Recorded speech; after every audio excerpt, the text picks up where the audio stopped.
पहला तो उनमें से हम पृथ्वी, जल, तेज, वायु तक देख चुके हैं। हम आकाश देखेंगे। ठीक है, वायु के 9 गुण होते हैं और संख्या, परिणाम, पृथकत्व, संयोग, विभाग, परत्व, अपरत्व, वेगवान वायु होता है। तो ये हम देख चुके थे। अगर आपने नहीं देखा तो कल की अच्छी रिकॉर्डिंग हुई होगी, उसको देख लीजिएगा। और ये इनके गुण जरूर याद रखने हैं तर्क भाषा के अनुसार कि किसका क्या गुण है या वायु के कितने गुण हैं, ऐसा पूछा जा सकता है। तो वायु के 9 गुण हैं, उसी प्रकार से तेज के कितने गुण हैं, 11 गुण हैं, और पृथ्वी और जल के 14 गुण हैं।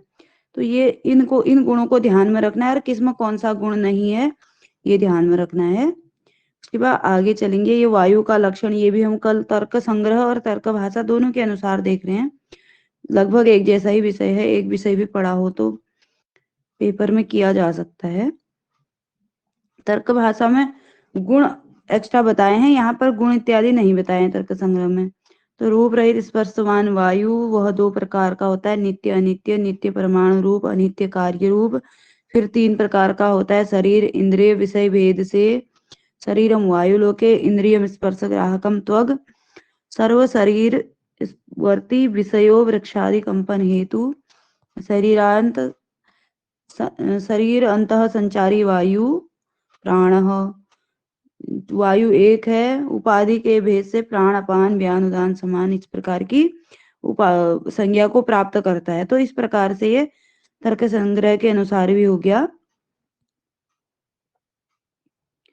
उसके बाद आगे चलेंगे। तो अब आज जो आकाश नामक द्रव्य है उसकी बात करेंगे।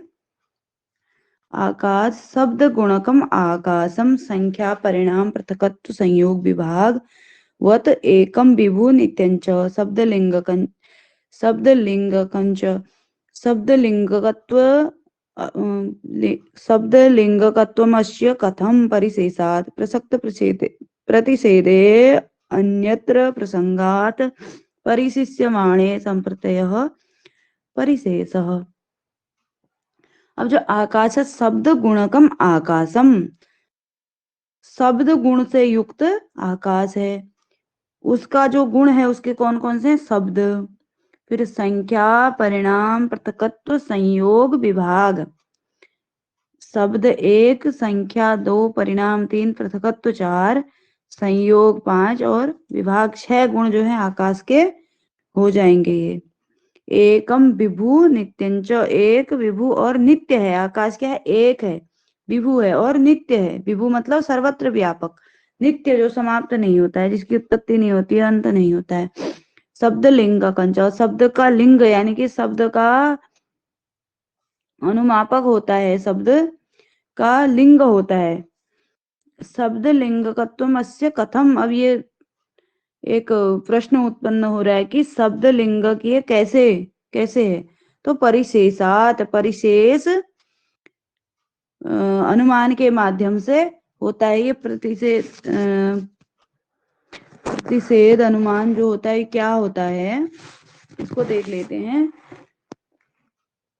जहां पदार्थों का प्रतिषेध कर देने पर अन्य अर्थ, अन्य किसी की प्राप्ति न होने से शेष रहने वाले पदार्थ की अनुमिति होती है, उसे प्रतिषेध अनुमान कहते हैं। प्रतिषेध अनुमान सामान्य शब्दों में ऐसे समझे जैसे जो आगे की स्लाइड में शायद होगा,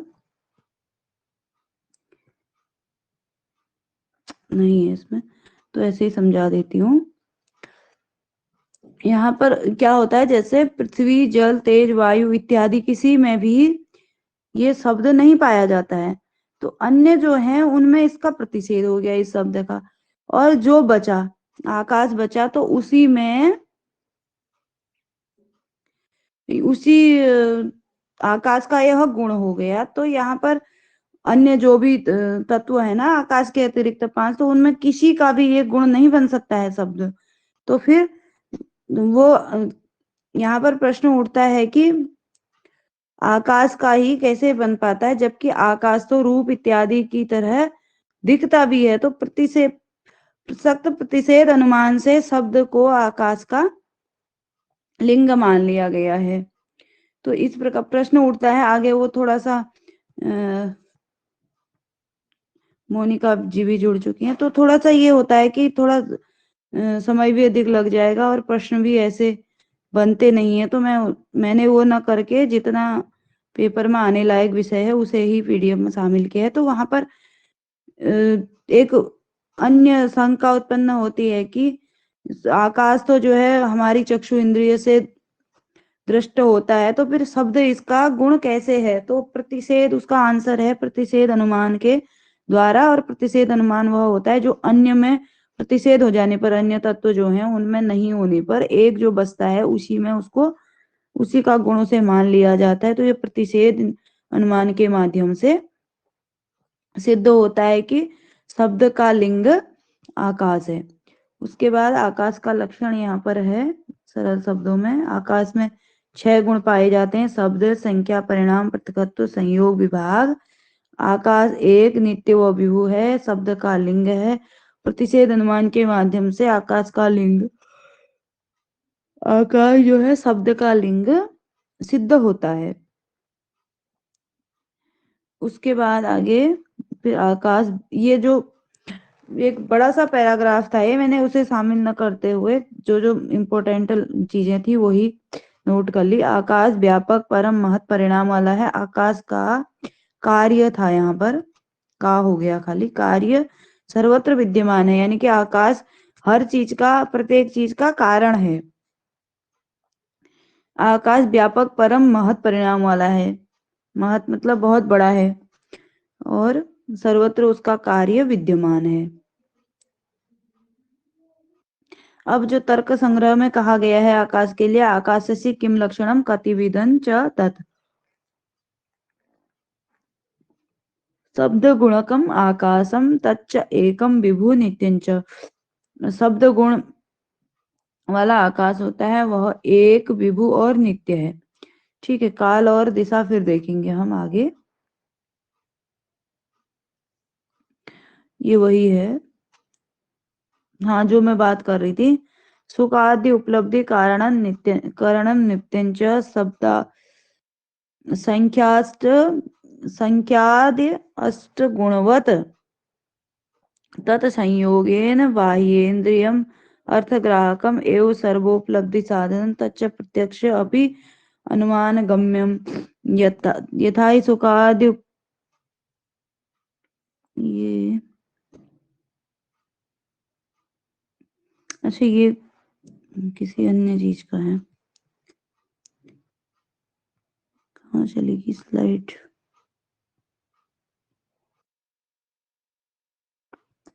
एक मिनट, अभी अभी मैंने ऐड तो किया, पता नहीं।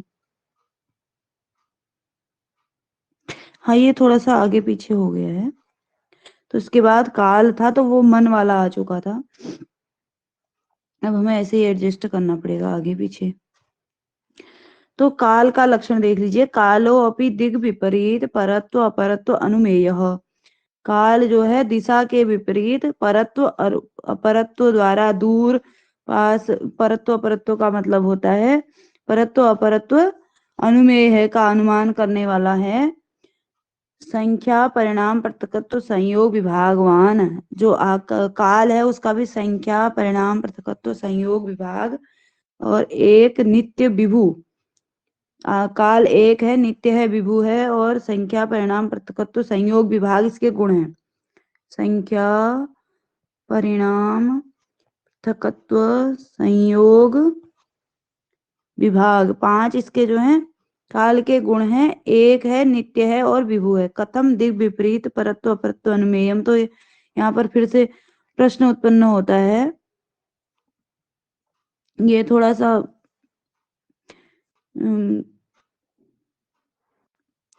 साक्षात्कार का जैसा विषय है। प्रश्न तो पेपर के लिए यही इम्पोर्टेंट है, इसके क्या क्या गुण हैं। 5 गुण हैं और एक नित्य और विभु है। तो काल के प्रकार हो सकता है, काल कितने प्रकार का है? तो काल केवल एक है, नित्य है और विभु है। उपाधि भेद से वह वर्तमान इत्यादि, यहाँ पर वर्तमान अतीत भविष्य क्रियोपाधि वसाद। तो यहाँ पर क्रिया उपाधि क्या है, इस प्रकार से इसका विवरण है। अधिक न बोलते हुए।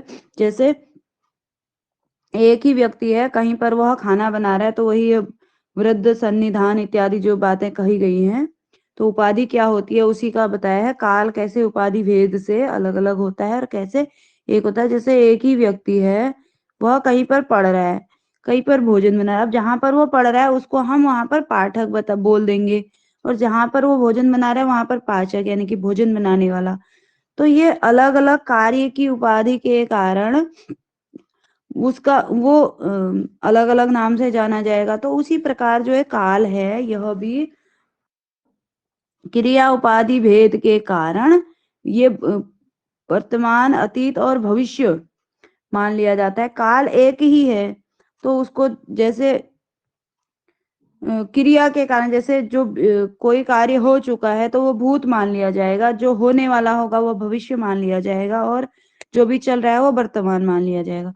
तो ये कार्य की उपाधि के कारण काल के भूत, भविष्य, वर्तमान भेद हो जाते हैं, लेकिन काल क्या है, एक है, नित्य है और विभु है, सर्वत्र व्यापक है। ठीक है, तो इस प्रकार से ये काल का लक्षण हो गया। सब आगे पीछे होगी स्लाइड। अब इससे पीछे होगा तर्क संग्रह के अनुसार देख लेते हैं।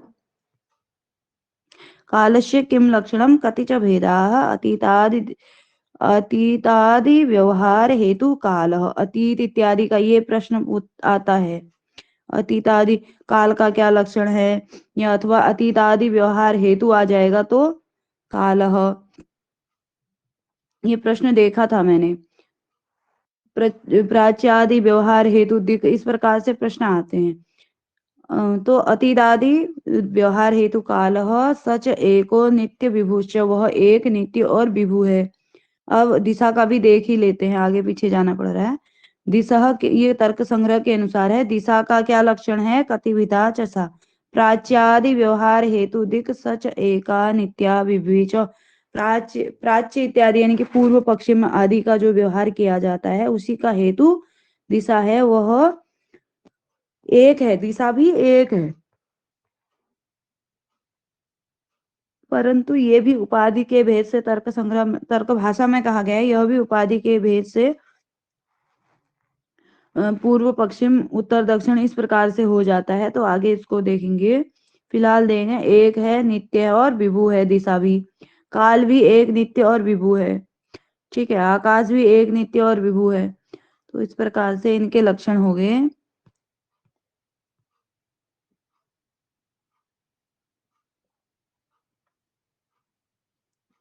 उसके बाद समय खराब हो रहा है आज आगे पीछे करने में। तो काल के 5 गुण कौन कौन से हैं? संख्या, परिणाम, पृथकत्व, संयोग, विभाग, नित्य व व्यापक है। उपाधि के कारण भूत, वर्तमान आदि काल भेद हो जाते हैं। उसके बाद दिशा का लक्षण तर्क भाषा के अनुसार देख लेते हैं।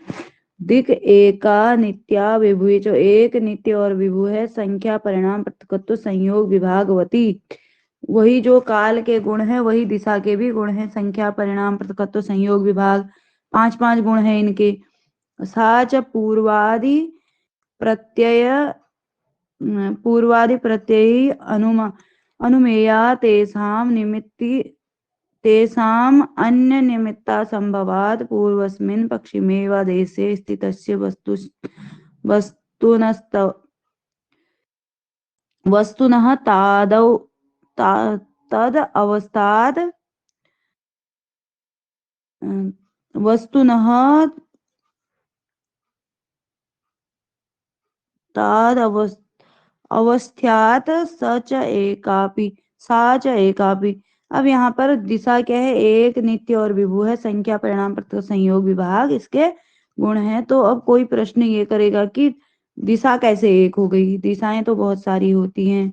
तो यहाँ पर इसका वो दिया गया है कि ये जो पूर्व इत्यादि हैं ये तो उपाधि भेद से पूर्व, पश्चिम, उत्तर, दक्षिण हो जाती हैं, लेकिन पूर्वस्मिन् पश्चिमे वा, पूर्व या पश्चिम देश में स्थितस्य वस्तुनः, जो कोई भी वस्तु स्थित रहती है वह वहीं पर रहती है। तो इस प्रकार से दिशा एक ही है। यदि ये उनका तर्क है, तर्क संग्रह वाले तर्क दे दे करके बताते हैं। तो जैसे कोई वस्तु को हमने पूर्व दिशा में रख दिया तो क्या होता है, वह वस्तु वहीं पर रह जाती है, तो उसकी दिशा चेंज नहीं होती। इसका मतलब ये है कि दिशा एक ही है, परंतु उपाधि भेद से। अब आगे सवितस्तु तद्देश संयोगोपाधिवसात प्राच्यादि संज्ञाम लभते लभते। जो सवितु मतलब सूर्य, सूर्य के संयोग के कारण पूर्व पक्ष में, कि यहाँ से सूर्य उदय हो रहा है, यहाँ को अस्त ऐसा लग रहा है, यहाँ को अस्त हो रहा है, तो इस प्रकार से ये सूर्य के दिशाओं से संयोग होने के कारण, विभिन्न दिशाओं से, या हम कहते हैं सूर्य जहाँ से उदय होता है पूर्व, जहाँ को छिपता है वह पश्चिम, उसके विपरीत उत्तर, उसके ऐसे दक्षिण। तो ये सूर्य के संयोग के कारण, संयोग की उपाधि से पूर्व पश्चिम उत्तर दक्षिण इस दिशा के भेद हो गए। लेकिन दिशा क्या है, एक है, नित्य और विभु है। उसके लक्षण हम देख चुके हैं, उसके 5 लक्षण हैं। यहाँ पर है नित्य व विभु है, 5 गुण हैं उसके, संख्या, परिणाम, पृथकत्व, संयोग, विभाग और दिशा एक है। उसके बाद काल, दिक, आत्मा, मन है। तो आत्मा देख लेते हैं, क्रम वाइज देखेंगे, स्लाइड आगे पीछे हो चुकी है। तो आत्म तत्वाभिसंबंधवान आत्मा, वैसे हम पहले में देख चुके थे। उसके बाद भी जो अर्थ के अंतर्गत द्रव्य आता है, द्रव्य के अंतर्गत आत्मा आती है, तो आत्मा का लक्षण फिर से दिया गया है। आत्मत्व अभिसंबंधवान, आत्मत्व अभिसंबंध से युक्त, जिसमें आत्मत्व है वह आत्मा है। सुख दुखादि वैचित्र्याद, सुख दुख इत्यादि की विचित्रता के कारण प्रति शरीरम भिन्न, आत्मा जो है प्रत्येक शरीर में भिन्न है, सुख दुख इत्यादि की विचित्रता के कारण। क्योंकि यदि ये आत्मा एक होती, आत्मा भिन्न है, ठीक है, पूछा जाएगा तर्क भाषा के अनुसार आत्मा कितनी है, आत्मा भिन्न है। जीवात्मा और परमात्मा आत्मा के भेद हैं। तो सुख दुख इत्यादि की विचित्रता के कारण यदि आत्मा एक होता तो फिर क्या होता, जैसे मुझे सुख होता तो दूसरे को भी सुख ही होता, मुझे दुख होता तो दूसरे को भी दुख ही होता। तो यहाँ पर क्या है, सुख दुख इत्यादि की विचित्रता के कारण प्रत्येक शरीर में आत्मा भिन्न है। स उक्त एव, ये तो सच उक्त एव, ये तो कह ही दिया था पहले, जो सबसे पहले प्रमेय के अंतर्गत आत्मा बताया था। आत्मा शरीर इंद्रिय अर्थ ऐसे चल रहा है ना, तो आत्मा पहले ही कह दिया। तस्य सामान्य गुणा, उसके सामान्य गुण क्या है। अब यहाँ पर आत्मा और मन में ध्यान रखने की बात है, इनके 5 सामान्य गुण हैं और 9 विशेष गुण हैं, ठीक है। ये अवश्य पूछा जाता है, आत्मा के गुण और ये मन के गुण एक जैसे ही हैं, तो ये आत्मा के कौन से विशेष गुण हैं ऐसा पूछा जाता है। जो कहीं अन्य नहीं पाए जाते हैं, वह आत्मा में केवल वो गुण पाए जाते हैं, तो ध्यान देने वाली बात है। तस्य सामान्य गुणः, उसके सामान्य गुण क्या है, संख्यादय, संख्या, परिणाम, पृथक्त्व, संयोग, विभाग, 5 इसके सामान्य गुण हैं। और बुद्ध्यादयो 9 विशेष गुण, बुद्धि इत्यादि 9 जो हैं विशेष गुण हैं। तो कुल 14 गुण आत्मा और मन में भी पाए जाते हैं, परंतु पृथ्वी जल इत्यादि के जो 14 गुण हैं वो अलग हैं और आत्मा मन इत्यादि के गुण अलग हैं। तो इनके 5 जो है, संख्या, परिणाम, पृथक्त्व, संयोग, विभाग, ये 5 सामान्य गुण हो गए। सामान्य का मतलब जो सभी जगह पाया जाता है, विशेष का मतलब जो अन्यत्र नहीं पाया जाता है। तो बुद्धि इत्यादि 9 विशेष गुण हैं जो केवल आत्मा और मन में ही पाए जाते हैं, अन्यत्र नहीं पाए जाते हैं। ये संख्या, परिणाम, पृथक्त्व, संयोग, विभाग प्रत्येक में पाया जा रहा है। उसके बाद नित्यत्व विभुत्व, विभुत्वे पूर्ववत, पूर्व के ही समान, जैसे हमने पहले में लक्षण पढ़ लिया था आत्मा का, तो नित्य और विभु है। अब उसके बाद आत्मा के गुण देख लेते हैं यहाँ पर। तो आत्मत्व अभिन्न अभिसंबंधवान आत्मा, सुखादि वैचित्र्याद, सुख इत्यादि की विचित्रता के कारण प्रत्येक शरीर में भिन्न है। उसके दो प्रकार के गुण हैं, सामान्य और विशेष। आत्मा संख्या बहुत तो है, आत्मा बहुत सारी है, नित्य है, विभु है, ठीक है, एक नहीं है आत्मा। तर्क भाषा के अनुसार, न्याय दर्शन के अनुसार आत्मा अधिक है। आत्मा व जीवात्मा और परमात्मा दो भेद मानते हैं और प्रति शरीर भिन्न के कारण संख्या बहुत तो है आत्मा का।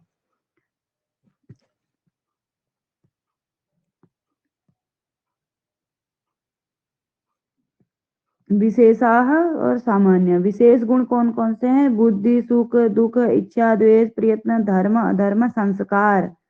ये जो 24 गुणों में से ये 9 जो विशेष गुण हैं अंत के, तो केवल पृथ्वी में संस्कार और पृथ्वी और जल में पाया जाता है, अन्यत्र ये भी कहीं नहीं पाया जाता। तो ये वाला गुण भी, और बाकी ये जो 8 विशेष गुण हैं, कहीं पर हो सकता है कहीं पर पूछा जाए कि आत्मा के कितने विशेष गुण हैं, तो 8 गुण ऐसे हैं जो केवल आत्मा और मन में पाए जाते हैं, अन्यत्र नहीं पाए जाते हैं। तो ये बुद्धि, सुख, दुख, इच्छा, द्वेष, प्रयत्न, धर्म, अधर्म, संस्कार, ये विशेष गुण हैं इनके। और सामान्य गुण वही हैं, संख्या, परिणाम, पृथकत्व, संयोग, विभाग इत्यादि जो सर्वत्र पाए जा रहे हैं वही इनमें भी पाए जाते हैं। तो इस प्रकार से हमने आत्मा का लक्षण देखा।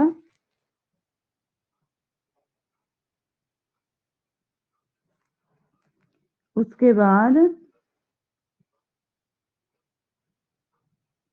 तर्क संग्रह के अनुसार देख लेते हैं, तर्क संग्रह में क्या कहा गया है आत्मा के लिए। ज्ञानाधिकरणम आत्मा, ज्ञान का अधिकरण आत्मा है। स द्विविधः, वह दो प्रकार का है, जीवात्मा और परमात्मा। तत्र ईश्वरः सर्वज्ञः परमात्मा एक एव, जो ईश्वर है, सर्वज्ञ है, वह परमात्मा एक ही है, ठीक है। जीवात्मा तो प्रति शरीरम भिन्नो विभुर नित्यश्च। जीवात्मा क्या है? प्रत्येक शरीर में भिन्न है और विभु और नित्य है। तो ये इन दोनों ग्रंथों के अनुसार आप, क्योंकि नेट के जो नेट की तैयारी वाले हैं उनके लिए तो तर्क संग्रह लगाई है, और तर्क भाषा और तर्क संग्रह में ये विषय एक जैसे ही हैं, तो जिसके अनुसार आप समझ पाते हैं उसके अनुसार समझिए, परीक्षा में आपको आसानी होगी। जीवात्मा जो है प्रत्येक शरीर में भिन्न, विभु और नित्य है। दिशा का लक्षण देख ही लिया था, ये तर्क वो, चलिए दोबारा से देख लेते हैं, शायद एक स्लाइड में होता। प्राच्यादि व्यवहार हेतु दिखा, पूर्व पश्चिम इत्यादि के व्यवहार का हेतु दिशा है, वह एक और नित्य विभु है। तो इनके लक्षण ही ये जो है यही इम्पोर्टेंट है, बाकी ऐसे ही पंक्तियां पूछी जाती हैं परीक्षा में। अब काल, दिक, आत्मा, उसके बाद आ जाता है मन। ये तर्क संग्रह के अनुसार मन किम लक्षण, मन का क्या लक्षण है? कति विधन चतत, और वो कितने प्रकार का है? सुख आदि उपलब्धि इंद्रिय मन की उपलब्धि का साधन इंद्रिय मन है। तच्च प्रति आत्मा नियतत्वाद अनंतः, प्रति आत्मा में भिन्नत्वाद होना चाहिए यहाँ पर, शायद ऊपर किसका आते हैं, प्रति आत्मा नियतत्वाद अनंतम परमाणु रूपम नित्यंच, परमाणु रूप है मन। ये एक पॉइंट आपने है। वो क्या आत्मा में वो बताया कि वो भिन्न है, नित्य है, विभु। विभु का क्या मतलब है उसमें? का मतलब है व्यापक, सर्वत्र पाया जाने वाला, सभी के प्रत्येक शरीर में है, मतलब सर्वत्र व्यापक है। जैसे आकाश के कोई ऐसा स्थान नहीं है जहाँ आकाश नहीं है, तो उसी प्रकार से कोई ऐसा प्राणी नहीं है जिसमें आत्मा नहीं है। बिना आत्मा के प्राण संभव नहीं है, व्यापक होता है उसका मतलब। प्रत्येक को कहा गया है ना, तो विभु मतलब व्यापक, जो सर्वत्र पाया जाता है। ठीक ठीक, तो उसी प्रकार से ये भी तच्च प्रति आत्मा नियतत्वात् अनंतम प्रमाण रूपम नित्यंच, अनंत है, प्रमाण रूप है। मन कैसा है? एक लक्षण हमें यहाँ पर प्राप्त होता है, प्रमाण रूप है मन, नित्य। आप एक ये बताइए कि तर्क भाषा और तर्क संग्रह में क्या डिफरेंस है?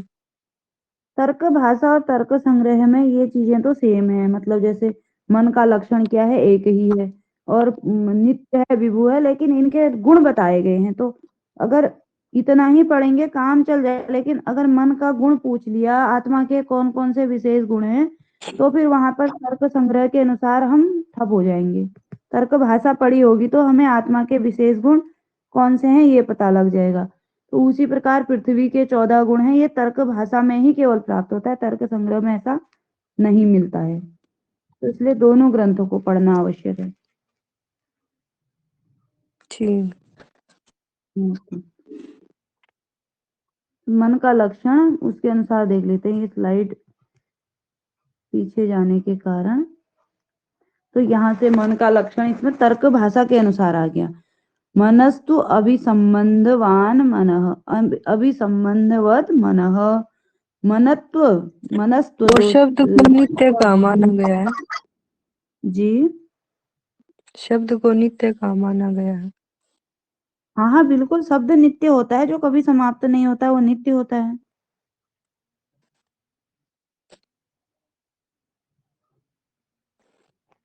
शब्द तो नित्य ही है। ठीक है। मनस्तु अभिसंबंधवत मनः, अणु संयोगी अंतर इंद्रियम, अणु संयोगी, अणु परमाणु बताया ना, मतलब सूक्ष्म अणु होता है, सूक्ष्म, तो इसलिए मन सूक्ष्म है तो अंतर इंद्रिय है। ठीक, आगे इसका लक्षण कहाँ चला गया, यहाँ पर है। तो सुख आदि उपलब्धि करणम नित्यंच, सुख इत्यादि की उपलब्धि का साधन है मन और नित्य है। संख्याद्य अष्ट गुणवत, संख्या इत्यादि, अब यहाँ पर समझने की बात है, संख्या परिणाम पृथक संयोग विभाग, ये 5 गुण ये हैं। उसके बाद संख्या आदि अष्ट गुणवत, अष्ट गुणों से युक्त है। फिर आगे देखते हैं इसके कौन कौन से गुण बताए गए हैं, अष्ट क्यों कहा गया है। तत्संयोगेन बाह्येन्द्रिय अर्थम ग्राहकम, ये संख्या आदि अष्ट गुणों के संयोग से बाह्य इंद्रिय अर्थ ग्राहक, बाह्य इंद्रिय से संयोग हो करके, समझ रहे हैं ना, जो बाह्य इंद्रिय कौन कौन सी हैं, चक्षु, जिह्वा और नासिका और कर्ण इत्यादि जो हैं, इन बाह्य इंद्रियों से संयुक्त हो करके ये विषयों का ग्राहक बनता है मन। ठीक है, यदि मन संयुक्त न हो कर्ण के साथ तो फिर कान नहीं सुनेगा। ठीक है, तो मन ही संयुक्त हो करके उस विषय की तरफ प्रेरित करता है इंद्रियों को, अतएव सर्वोपलब्धि साधन, इसलिए सभी की उपलब्धि का साधन है। तच्च न प्रत्यक्षम अपितु अनुमान गम्यम, जो मन है वह प्रत्यक्ष नहीं है, आपने कभी किसी का मन देखा नहीं होगा, लेकिन अनुमान गम्य है, क्योंकि सुख दुख इत्यादि की उपलब्धि हो रही है। आत्मा का ऐसा लक्षण है नहीं, बुद्धि संकल्प विकल्पात्मक है, नहीं सॉरी निश्चयात्मक है बुद्धि। तो ये जो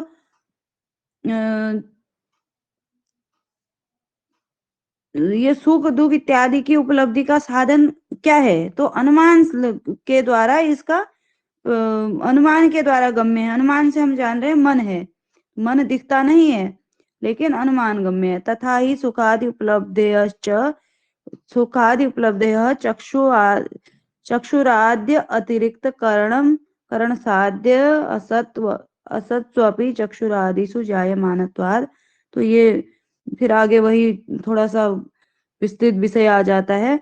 तो सुख दुख इत्यादि की उपलब्धि का साधन है, चक्षु इत्यादि के अतिरिक्त कारण है, और सुख दुख इत्यादि के का कारण होने के कारण सुख दुख इत्यादि साध्य हो जाएंगे, ये इसका उनका साधन हो जाएगा, साधक तमम करण है ना, तो साधन हो जाएगा सुख दुख इत्यादि का। असत्सु अपि चक्षुरादिषु जायमानत्वात्, चक्षु इत्यादि से संयुक्त होने के कारण विषयों का ग्राहक होता है। इस प्रकार से आगे कई थोड़ा सा विस्तृत विषय इसमें व्याख्या टाइप की दी है, जिस प्रकार से फिर उसके बाद ये थोड़ा सा साक्षात्कार का ही विषय है। तो जैसे कुठार मतलब होता है काटने वाला। मतलब कहने का अभिप्राय वहां पर यह है कि जो विषयों में इसका जो है सीधा विषयों के साथ सीधा तो प्रत्यक्ष नहीं हो रहा है, फिर भी ये विषयों का किस प्रकार से साध्य हो सकता है। तो जैसे लकड़ी तो कुल्हाड़ी ने काट दी, लेकिन फिर उसके बाद उसका कोई रोल नहीं है, तो पचन क्रिया के प्रति जो कुठार है वह साधन नहीं है, परंतु उसका कहीं ना कहीं योगदान है। तो इस प्रकार से उदाहरण के माध्यम से बताया गया है। तच्च अणु परिमाणम परिमाणम, वह अणु परिणाम वाला है। कौन? मन। तो इस प्रकार से हमने मन का लक्षण देखा। यही सुखादि उपलब्धि कारणम, सुखादि उपलब्धि कारणम मन। नित्यंच, वह नित्य भी है और उसके गुण हैं। आगे इसके गुण दिए गए हैं, कौन कौन से गुण हैं। तो उसके बाद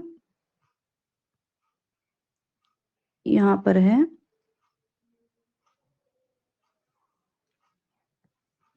मन के गुण। तो इस प्रकार से मन है सामान्य, जो सामान्य गुण और विशेष गुण हम देख रहे थे। मन के मनस्त्व अभिसंबंधवत मनः, मनस्त्व अभिसंबंध युक्त मन है। तच्च, वह अणु प्रमाण वाला है, संयोगी है, अंतर इंद्रिय है, सुखादि उपलब्धि कारण है, नित्य है। ठीक है। मन के अणु प्रमाणम प्रश्न पूछा जा सकता है। अणु प्रमाणम क्या है? केवल मन है, कोई अन्य पदार्थ ऐसा नहीं है जो अणु प्रमाण वाला हो। ठीक है। संयोगी इसलिए है संयोगी क्योंकि इंद्रियों से संयुक्त होकर के क्या करता है? विषयों का ग्राहक बनता है। अंतर इंद्रिय है, अंतर इंद्रिय है, बाह्य इंद्रिय नहीं है, अंतर इंद्रिय है मन। सुख दुख इत्यादि की उपलब्धि का कारण है और नित्य है। उसके दो प्रकार के गुण हैं, एक सामान्य गुण है और एक विशेष गुण है। ठीक है। तो सामान्य गुण वही संख्या, परिणाम, पृथकत्व, संयोग, विभाग, बुद्धि, सुख दुख, इच्छा, द्वेष, प्रयत्न, धर्म अधर्म, संस्कार, इस आत्मा के समान ही इसके गुण हैं। जिस प्रकार से आत्मा में गुण पाए जाते हैं, उसी प्रकार से इसमें भी वही गुण पाए जाते हैं। तो इस प्रकार से हमारा आज द्रव्य समाप्त हो गया है। जो चौथा प्रमेय हमने देखा था, अर्थ, अर्थ के अंतर्गत द्रव्य अर्थ अर्थात सट कहा था। 6 प्रकार के अर्थ होते हैं, जो पदार्थ हैं उसी को अर्थ कहा गया है। ठीक है। तो फिर उसके अंतर्गत अभाव को ये नहीं मानते हैं, तो 6 माने गए हैं, द्रव्य गुण कर्म सामान्य विशेष समवाय। तो द्रव्य को हमने देख लिया है, अब गुण को देखेंगे कल। तो दूसरे दिन नया विषय होना चाहिए, इसलिए मैंने सोचा कि छोटा ही कर देंगे क्लास। तो इस प्रकार से ये समाप्त हुआ। कुछ पूछना हो तो पूछ सकते हैं। रितु जी, मैं रिकॉर्डिंग ऑफ कर देती